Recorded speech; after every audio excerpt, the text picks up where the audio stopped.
C-01 squadron crew today comprises Flight Lieutenant Keith Brown in the captain's seat, co-pilot Squadron Leader Tim Kemp, navigator Flight Lieutenant Dave Coombe, and flight engineer Sergeant Chris Brooks.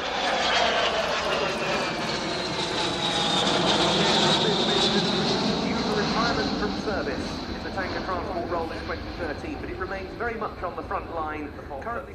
Then comes the Lockheed Hercules, flown by a crew from number 30 Squadron, the aircraft captain Flight Lieutenant Mark Brody, co-pilot Flight Lieutenant Al Farmer, and airload master Sergeant A330. The Hercules force a mixture of the reigning C-17 involved in continual overseas taskings for the last 20 years, today heavily engaged in Afghanistan. Third up, the Lockheed TriStar, number 216 Squadron, another tanker transport flight slated for replacement.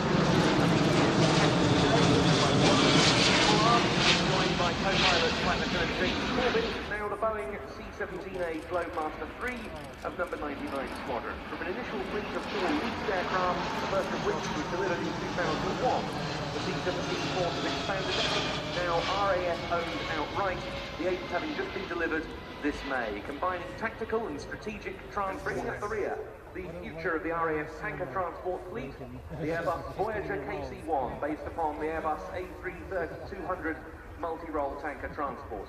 Here we see the sole example currently flying from Bryce Norton, operated by number 10 Squadron, from which comes the aircraft captain, Flight Lieutenant Reg Armeniu, joined today by co-pilot Flight Lieutenant James Davies and mission systems operator Flight Lieutenant Steve Sansford.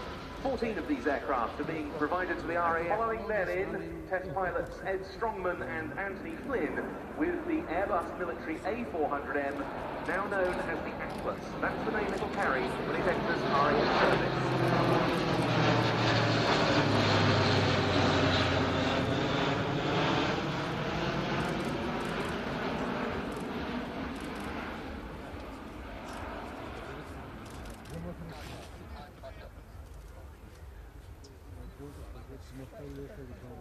There are 5 test examples of the A400M now flying. The 5th made its maiden flight in December last year, and they're performing around 4,300 hours of development and qualification testing prior to service entry. All 5 of them, you may have seen in some of the aviation media, flew together for the first time in June.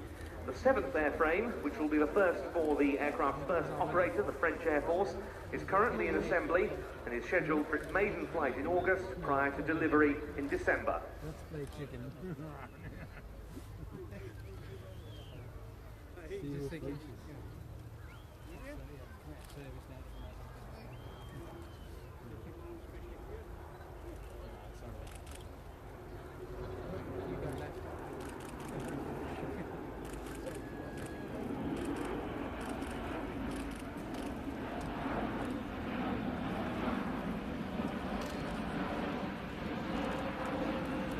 The A400M test program has progressed rapidly of late. Some recent milestones: clearance of loading trials with Eurocopter EC-725 and NH-90 helicopters.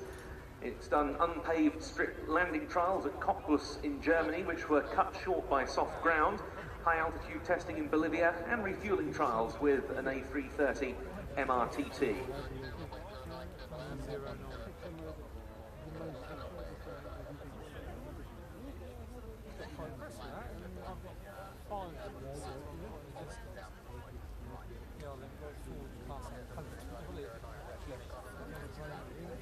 Airbus just completing his landing checks, gear down.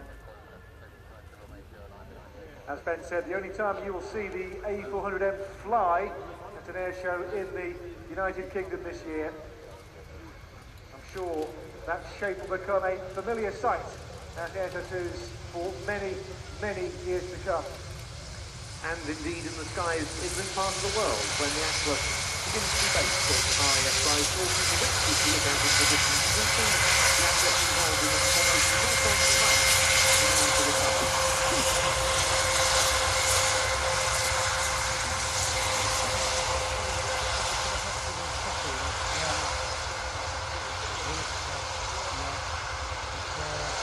Like the C-17? Yeah.